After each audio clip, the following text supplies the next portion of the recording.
Welcome to Attic Raiders Retro Reviews, where today we're travelling into the frozen north to brave the bitter Arctic winds, being careful as we go to make sure that we don't break the ice.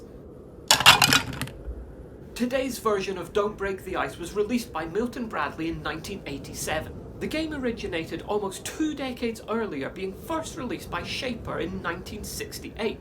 Since then, it's been released numerous times by different companies and is still in production by Hasbro today, as well as several knockoff versions from Chinese vendors, which range in theme from penguins to dinosaurs. Don't Break the Ice advertises itself as being a 1 to 4 player game for ages 4 and up, but Ice essentially is a 2-player game at heart, a point made crystal clear by the fact that there are exactly 2 hammers in the game. It really is a game for younger children, and indeed MB's 1986 release calls it a grade school game toy. But as a quick filler, it can be really enjoyable for adults, especially ones that haven't really grown up. Simply put, players must take it in turn hammering ice cubes out, being careful not to drop the little plastic Iceman through the frozen surface. This is definitely one where Ice and Easy does it. The box art features a nice bit of watercolour painting with soft lines and graduated blending that takes the basic gameplay and presents it in an appealing visual, adding a little artistic license but without deviating too far from reality. The artwork's fun, but you can still see how the game works, unlike the artwork for some of the other releases of this game, which focus more on the character on the ice than the actual contents of the box. Although there is a little red Iceman in this game, he doesn't look a lot like this guy, but more on that later. The back of the box features a small photo of the game contents, but most of it's taken up with the game instructions. So not a lot to see here, but at least you're unlikely to lose the printed rules. But then again, there really isn't much to this game. You could probably just figure it out yourself. This is extremely simple to learn and play. So on that note, let's take a closer look. Don't Break the Ice comes with this very simple frame that's going to be used for holding all of the ice blocks in place. Now, unlike the newer Kuti Games version, which came in 2 halves, which kind of snapped or clipped together, this is just a one-piece structure. So it means it's much more rigid and sturdy, and it's less likely to break where those 2 pieces join together. Unlike some of the newer versions of this, however, there is no sculpted detail on it at all. It's not made out to look like ice or anything, which is quite nice on some of the more modern versions, but it's just very, very plain. You can see on here there are these kind of clips or kind of flanges or flaps here, which just are used for gently pressing the ice inwards to apply a little bit of pressure in order to keep them in place. There are 35 of these small ice blocks, and you can see these are very simple. There's no sculpted detail on them at all. They're just plain cubes. They're hollow inside. They don't need to be hollow, but this is just part of the manufacturing process in order to cut down on cost, really. And these will all basically push together in order to form this ice surface that our Iceman is going to sit onto. And as well as these, we have one larger ice block, which is one single piece, which is basically the same as 4 of these put together. This is where the Iceman is going to sit, and there are 3 holes in here in order to help keep him in place a bit better. And we've got the Iceman himself. This is the little guy that you're trying to avoid falling through the ice into the watery depth below. Now, this guy is a real strange one. I mean, the much later versions of Don't Break the Ice have ice skating polar bears, or they have penguins, which all seem to make much more sense. Even the kind of Inuit or Eskimo on the front cover of this particular version makes much more sense in the pose and the sculpt that he has. That's obviously just an artist's rendition, though. This one is just a guy sitting on a square, which is rather odd.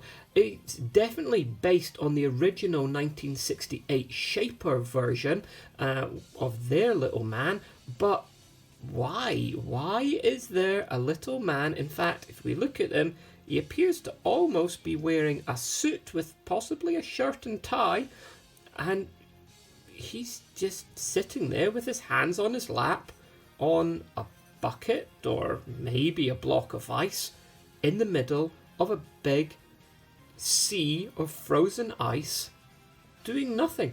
It's really weird. Why? Why this pose? Why, out of any character that you could have that's going to be falling through the ice, would you go for a design like this? It's really, really strange. And to be honest, it's really rather creepy. It reminds me quite a bit of the end of the Blair Witch Project, where there's just somebody standing, staring at a corner of a room. It's just creepy in its blandness. You can see on the bottom here there are 3 little pins, and those little pins, they just push into here. Now the thing is, again, something that I find a bit strange, they don't have any clips on them, so it doesn't permanently clip into here. It doesn't push fit in so that it's a tight fit. You just kind of sit him on here and he will fall off very easily. It just helps a little bit to keep him in place, but not a lot.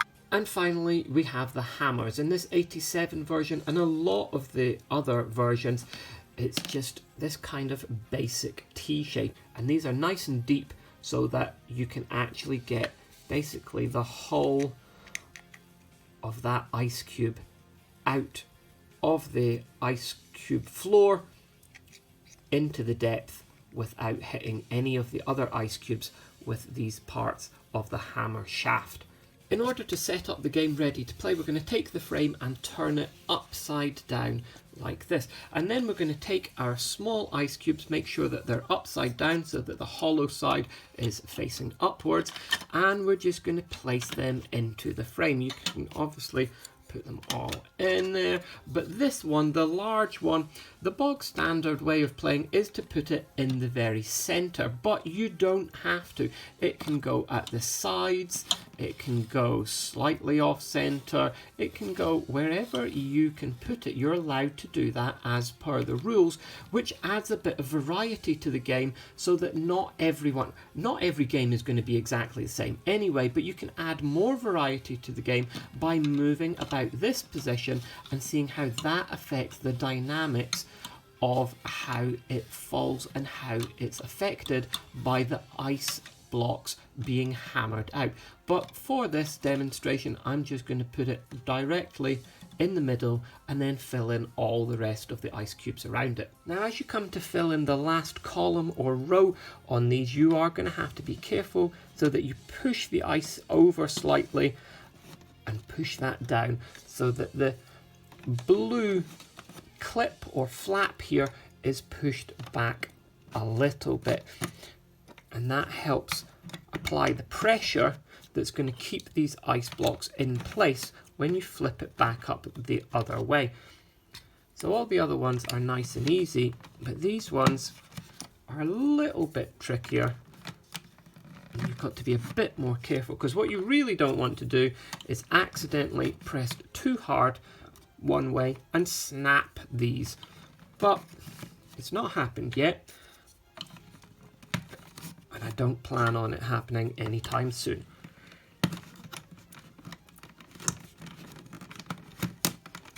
Once those are all in and they're all nice and flat, you can flip it over, and that is now nice and ready to go.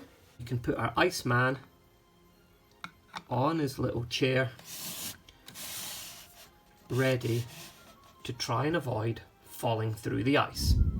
Players take it in turn using their hammer, choosing a block of ice that they want to try and punch or hammer out, and then going for it. Once they have touched a block of ice with their hammer, they then have to keep hammering that one until it is out. You can't start on one and then switch to another one. So let's try.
And that's it. He has been dunked into the icy depths below in order to die a horrible and painful death from hypothermia and drowning, which I'm sure you'll agree is a great end goal for a children's game to pass the time.